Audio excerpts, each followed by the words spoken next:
Hello friends, welcome back to my channel JSSC वाला। कैसे दोस्तों, आशा करते हैं आप लोग बहुत ही अच्छे होंगे। चलिए दोस्तों, JSSC जेई परीक्षा 2023 जनरल इंजीनियरिंग MCQ करेंगे पेपर 1 का बॉयलर टरबाइन पंप। इस टॉपिक से क्वेश्चन आना डेफिनेटली बता रहा है दोस्तों। 2 से 3 सवाल आपको जरूर देखने को मिलेगा दोस्तों। इसलिए जितने भी छात्र इलेक्ट्रिकल ब्रांच के, सिविल ब्रांच के, वो जरूर बॉयलर टरबाइन पंप जरूर पढ़ लीजिएगा। खासकर बॉयलर का एग्जाम्पल जरूर देख लीजिएगा। ठीक, 2 तरह के बॉयलर होता है, ठीक है, फायर ट्यूब और वाटर ट्यूब, दोनों के एग्जांपल देख लीजिए। एग्जांपल से ही पूछ देगा आपको, ठीक है। तो उसी से रिलेटेड क्वेश्चन करेंगे हम लोग। 25 से 30 जितना भी क्वेश्चन होगा, बाकी आप लोग कर लीजिएगा दोस्तों। 2-3 सवाल आएगा, ठीक है, यहाँ से। चलिए, maximum heat loss is boiler occur due to, दोस्तों चैनल को सब्सक्राइब कर लीजिएगा बने किए होंगे, ठीक है। तो maximum heat loss is a boiler occurs, किसके कारण होता है मैक्सिमम हीट लॉस? बताइए। 4 ऑप्शन दे देगा इस तरह करके आपको, तो बताना आपको किसी ड्राई फ्लू गैसेज के कारण। The maximum heat loss is a boiler occur due to dry flue gases के कारण। The heat the actual vacuum in a condenser is equal to, condenser का एक्चुअल वैक्यूम किसके बराबर होता है? बताइए बताइए। Actual vacuum in a condenser is equal to barometric pressure minus का एक्चुअल प्रेशर। क्या होता है? बैरोमेट्रिक प्रेशर माइनस का एक्चुअल प्रेशर के बराबर होता है। Actual vacuum condenser is equal to barometric pressure minus का actual pressure. Steam turbine are use for, किसके लिए यूज किया जाता है स्टीम टरबाइन? बताना है आपको। लार्ज मैरीन प्रोपल्सन के लिए, इलेक्ट्रिक पावर जनरेशन के लिए, direct drive of fans, compressor pump. इसका आंसर ऑल ऑफ दीज हो जाएगा। Locomotive boiler of the following types of, बताइए। मल्टी टेबुलर होता है, हॉरिजॉन्टल होता है, इंटरनली फायर्ड होता है, ऑल ऑफ द अबव होता है। बताइए क्या होता है? देखिए, लोकोमोटिव बॉयलर यही खासियत है, ठीक है। मल्टी टेबुलर होता है, हॉरिजॉन्टल होता है, इंटरनली फायर होता है, मतलब ऑल ऑफ दीज होता है। ये बताइए। It is required to produce large amount of steam at low pressure, which boiler should be used? Important question है। कौन सा बॉयलर हम लोग यूज करेंगे, ठीक है।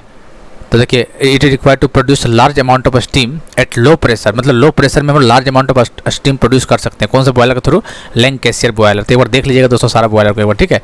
लैंकेशियर बॉयलर, बार बार बोल रहे हैं। Reheating of steam in a turbine, reheating in a steam turbine क्या करता है? Increase the work done through the turbine. जी हाँ दोस्तों, ये काम तो करता ही करता है। Increase the efficiency of turbine, ये भी बात कही है। Reduce wear on the blade, सही है। तो इसका मतलब ऑल ऑफ दिस हो जाएगा।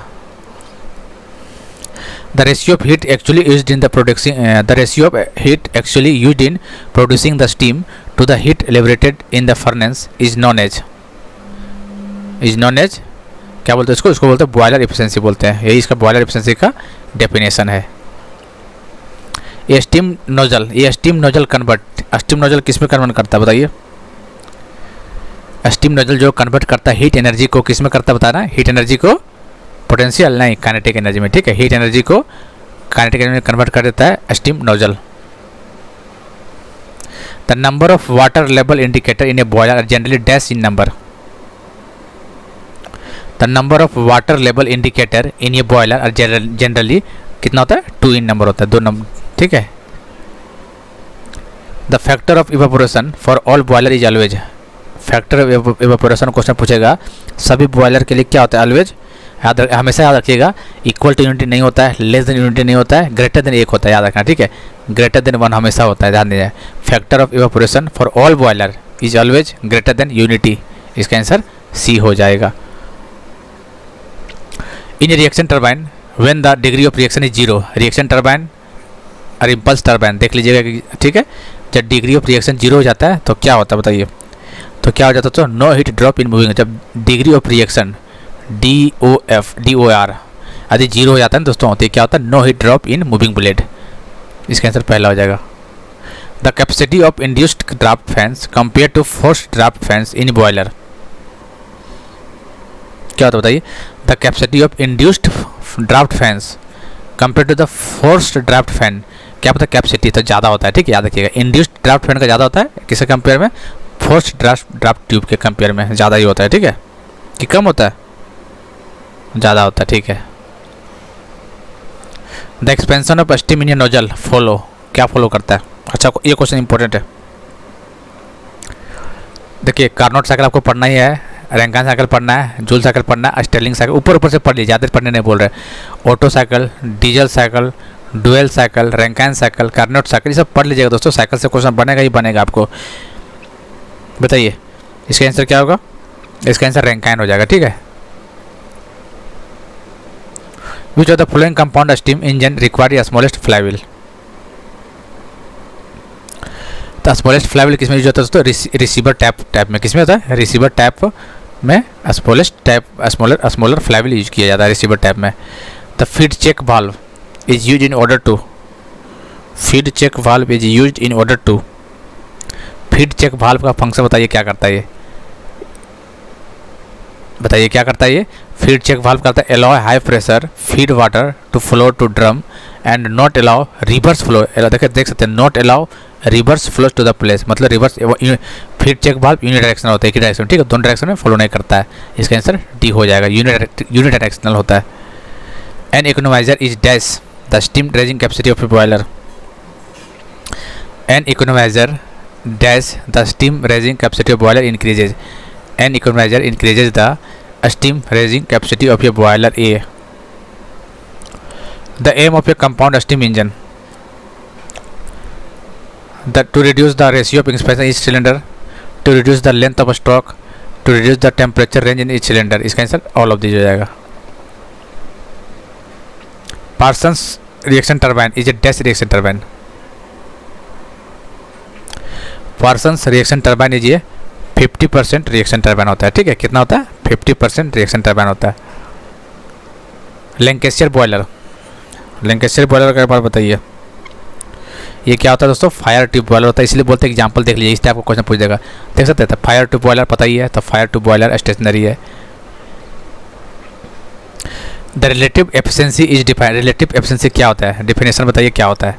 4 ऑप्शन दिया है, इस सब क्वेश्चन लोग कन्फ्यूज कर जाते हैं, ठीक है। तो रिलेटिव एफिशिएंसी जो होता है दोस्तों, थर्मल एफिशिएंसी अपन रैंकाइन एफिशिएंसी। क्या होता है? रिलेटिव एफिशिएंसी क्या होता है दोस्तों? थर्मल ऊपर होगा और अपन रैंकाइन नीचे होगा, ठीक है। थर्मल अपन रैंकाइन, उसको बोलते हैं रिलेटिव एफिशिएंसी। इसका आंसर पहला ही हो जाएगा। विच of the following is a fire tube boiler. इनमें से बताइए फायर ट्यूब बॉयलर कौन है। देखिए, बैबकॉक विल्कोक वाटर ट्यूब है, स्टेर्लिंग वाटर ट्यूब है, लोकोमोटिव जो है फायर ट्यूब बॉयलर होता है। इसका आंसर ए हो जाएगा। The performance of a boiler is measured by amount of water evaporated per hour, सही बात है। Steam produced in kilo KG per hour, सही बात है। Steam produce in kilo KG of fuel burn, ये भी सही। इसका आंसर तीनों है। ये क्या परफॉर्मेंस ऑफ बॉयलर बताता है ये, ठीक है। तीनों देख लीजिएगा, अच्छा है। Which of the following boiler is best suited to meet fluctuating demands. Fluctuating demand के लिए कौन सा बॉयलर के लिए बेस्ट सुटेड किया जाता है? Babcock Wilcox, locomotives, Lancashire, Cochran's. तो इसका आंसर लोकोमोटिव हो जाएगा। क्या होगा? Locomotive.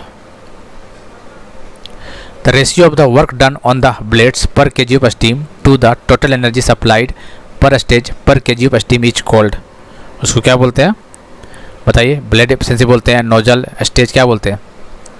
Work done on the blades per kg of steam to the total energy supplied, इसको बोलते हैं स्टेज एफिशिएंसी। क्या बोलते हैं? स्टेज का डेफिनेशन है ये। लास्ट क्वेश्चन बताइए। Artificial drought is produced by, बताइए। स्टीम जेट से, सेंट्रीफ्यूगल फैन से, चिमनी से, या फिर बहुत ये भी, बताइए क्या होगा इसका आंसर। आर्टिफिशियल ड्राउट क्या होगा दोस्तों? स्टीम जेट से भी और सेंट्रीफ्यूगल फैन से। इसका आंसर डी हो जाएगा, ठीक है दोस्तों। तो ये स्टीम टरबाइन बॉयलर देख लीजिएगा एक बार, ठीक है। Important exam point of view से क्वेश्चन आना ही आना, डेफिनेटली आना है। अब बता रहे हैं ना आपको, पेपर 1 में ही आपको कहा गया भाई, पेपर 1 में ही आपको इससे 2-3 सवाल देखने को मिल जाएगा। जी हाँ दोस्तों। अब बाकी पेपर 2 में देख लीजिएगा मैकेनिकल वालों, काफ़ी क्वेश्चन आपको यहाँ देखने को मिलेगा आपको, ठीक है। चलिए, तो इसका पीडीएफ हम दे देंगे। पीडीएफ हालांकि सबको नहीं देते हैं, ठीक है, लेकिन चलिए इसका कोशिश करते देने का, दे देंगे इसका वाला, ठीक है। मिलते हैं अगले वीडियो में।